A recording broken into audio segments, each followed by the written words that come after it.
Every child knows the tale. A girl in a red hood, a path through the forest, a wolf whose voice is softer than his teeth. In the bedtime version, a huntsman arrives. The belly is cut, grandmother breathes again, and sleep resumes. But the older story was not a lullaby.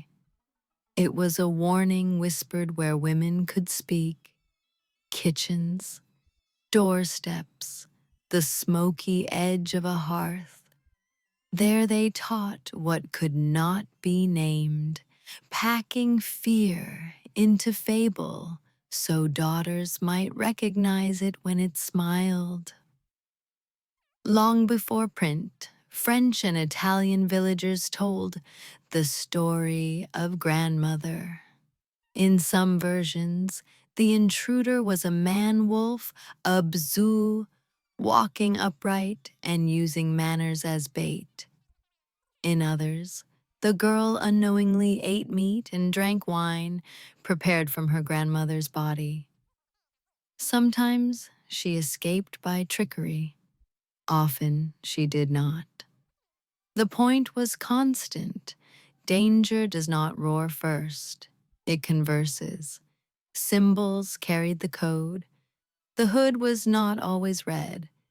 Perrault made it so, and his court knew the color's charge. Blood, scandal, sex.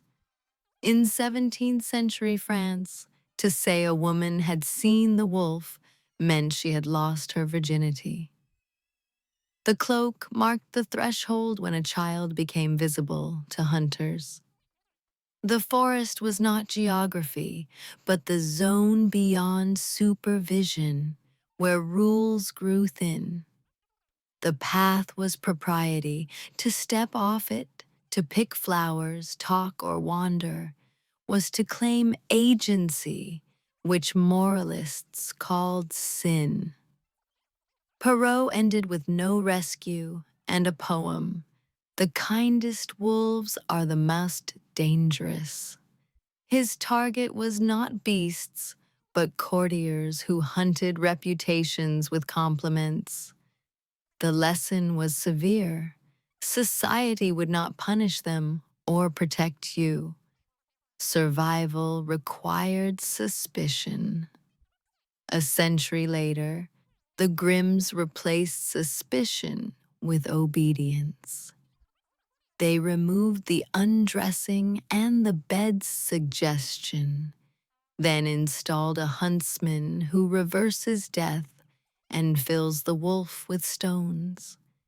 Now the catastrophe was the girl's fault for disobeying instructions, and the remedy was male intervention.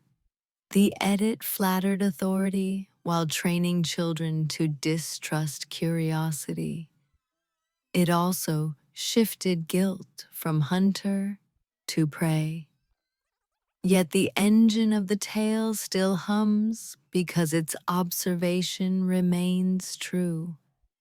Predators do not leap at first motion. They study, they praise, they offer the prettier path, the shortcut, the private lesson, the ride home, the job, the secret. They gauge who will be believed